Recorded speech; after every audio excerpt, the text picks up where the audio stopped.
Hello, welcome to City Slickers. I'm Chris Brammer and I'm stepping in the breach for Mark Wiley this week, who's taking a well-deserved break. I'm here with Lincoln City writer Leigh Curtis. And Leigh, let's get straight on to tomorrow night's game at Chesterfield. It's going to be difficult not seeing Jacko there. Yeah, it's going to be a little bit strange, I think, because he's such a big and popular figure and he's such a presence in the dugout that, he will be missed. But, Jacko's gone away for treatment and now we've got to try and forget about that, and Lincoln have got to try and go and get a result against Chesterfield tomorrow night. Yeah, and speaking to Iffy Onuora yesterday, he seems to be quite content just to let things carry on rolling along as they are. Is that the right way to go about it, or does he need to bring his own ideas into the fray? No, I think Peter's still having an influence. I think in the press conference yesterday, I think he's already, if he's been on the phone to Peter 4 or 5 times this week.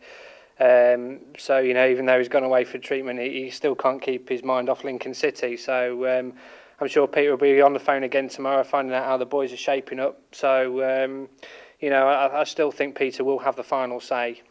And I believe you've been speaking to Peter himself this week and his family. How are they? Are they in good spirits? Yeah, they're good spirits. Spoke to Peter and his wife Alison on Tuesday.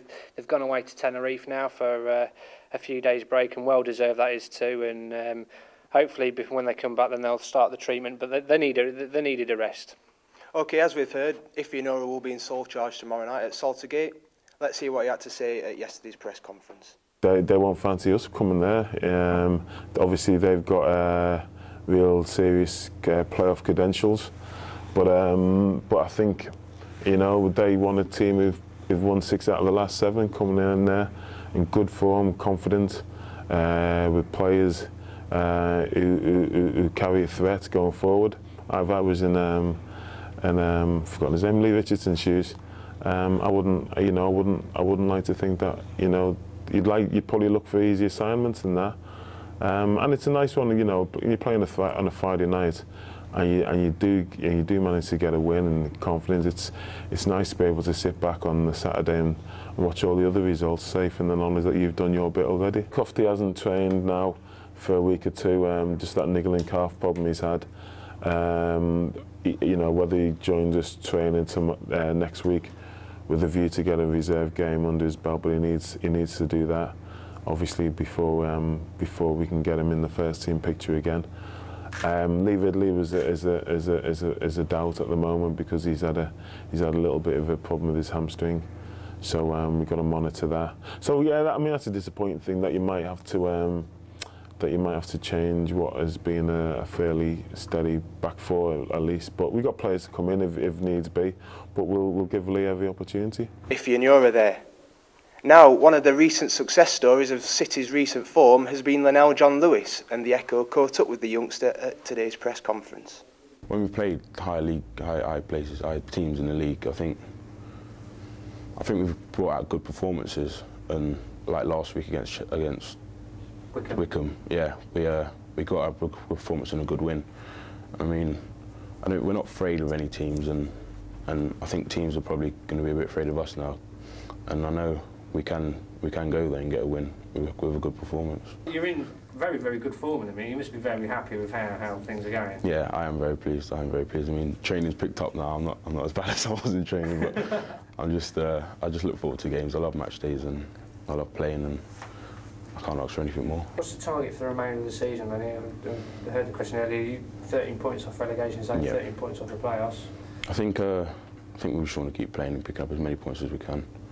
We're not safe, but I think that's what we've got to concentrate on doing first, is getting safe, and then see where the table takes us. Lenell John-Lewis there. Now, Leigh, great talent. Are you looking forward to him coming back next season, a stronger player with a season behind him, with more great talent to show?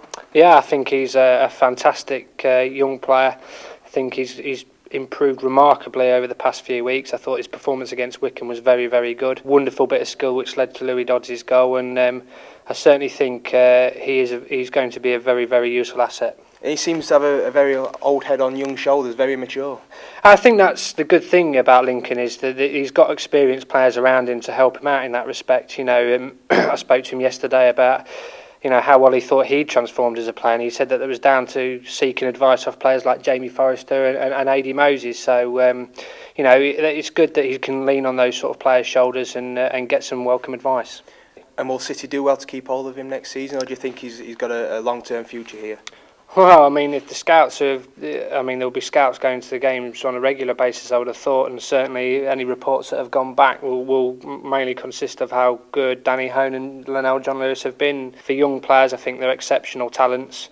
And, you know, we talk about good English players coming through youth systems, and, you know, Lincoln City should be proud of the fact that they've got two of the very best at Sincil Bank. Now, another youngster that's made his name at Sincil Bank this season is Shane Clarke. The youngster stepped into the breach following Leigh Curtis's injury, and over recent weeks has put in a number of sterling performances.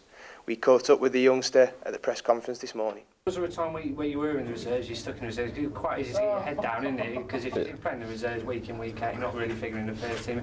I mean, has that happened to you? Yeah, of course, yeah. I mean, your confidence does drop here over the seasons. I mean, you can think of several times when you just feel down in the dumps, but you just got to pick yourself up and carry on doing the right things. The team are on a great run at the minute, aren't they? 6 wins out of 7, 13 points off the playoffs. Some people have been joking about it, but can't rule anything. Yeah, it's a great run. I mean, we don't want to set our sights too high, but we'll just keep winning the next games, hopefully. I mean, is it a case of building momentum towards next season now? Yeah, I think so. I mean, we just want to finish strong for ourselves and the gaffer. Leigh, Shane Clarke, another one starting to make a bit of a name for himself at Sincil Bank. Is Freck going to struggle to get back in the team? I think Leigh will walk straight back into the team. Unfortunately for Shane, I think Leigh's a fantastic player. He's a creative heartbeat of the team, and you know, he's a player of great quality. So, you know, when certainly Lincoln, you know, need the best players out there, and Leigh will come back in. But that's not to say that Shane hasn't done a good job. I think he's done an admirable role in Frecklington's absence. You know, he's still developing as a player, and certainly in the past few weeks that he's been playing, like John-Lewis, he's improved a lot as well. Going to say he's formed a decent partnership with Scott Kerr. Obviously, Jamie Hand's out of the equation now, so he's obviously made a bit of an impact. Yeah, he has formed a good partnership with Scott Kerr, and I think that's been you know, very useful in the recent results. You know, I think Shane may not look like the sort of midfielder who's going to score a lot of goals, but he works very hard. He likes to break attacks up, and he's quite adept at setting them up as well. So, you know, he's certainly had an impact on the team, but like I say, I think when Frecklington is fit, I think it will be Leigh Frecklington and Scott Kerr in the middle of in midfield. OK, Leigh. Now finally, Chesterfield tomorrow night. Earlier on in the season, the Spyrites came to Sincil Bank, and it was kind of the Jack Lester show. He scored a hat-trick, and he was phenomenal that night. It's going to be a different story to tomorrow night, isn't it? Absolutely, yeah. I mean, I think that game was certainly one of the very early ones in Peter's reign, and you know, it was a very disappointing performance on the night. The defending wasn't the best, but you know, Lincoln have come a long way since then. You know, you only have to look at recent results, especially the one against Wickham at the weekend, that Lincoln are a better team, they're better organised, they're better defensively, and they're better going forward as well. They're starting to be a bit more clinical, taking a few chances. And Chesterfield are going to be a little bit nervous because, you know, they're 2 points off the playoffs, and you know, the big things have been expected of them this season, and you know, the season's in danger of falling apart. So hopefully, if there's any sort of nerves or any hesitancy, Lincoln can take full advantage. Prediction for tomorrow night? I think it's going to be a very tough game. I think there's a lot riding on it for Chesterfield, and obviously with Peters not being there in the dugout as well, I think it may be a little strange to start off with, but I fancy Lincoln to get a draw. OK, well, that's just about it for this week's City Slickers. And remember, if you can't get down to Saltergate tomorrow night, our Big Match live service will be available on the internet from about 7:30. Also, remember to buy Saturday's Echo for a full rundown of tomorrow night's game. Until next week, thanks for watching. Cheers.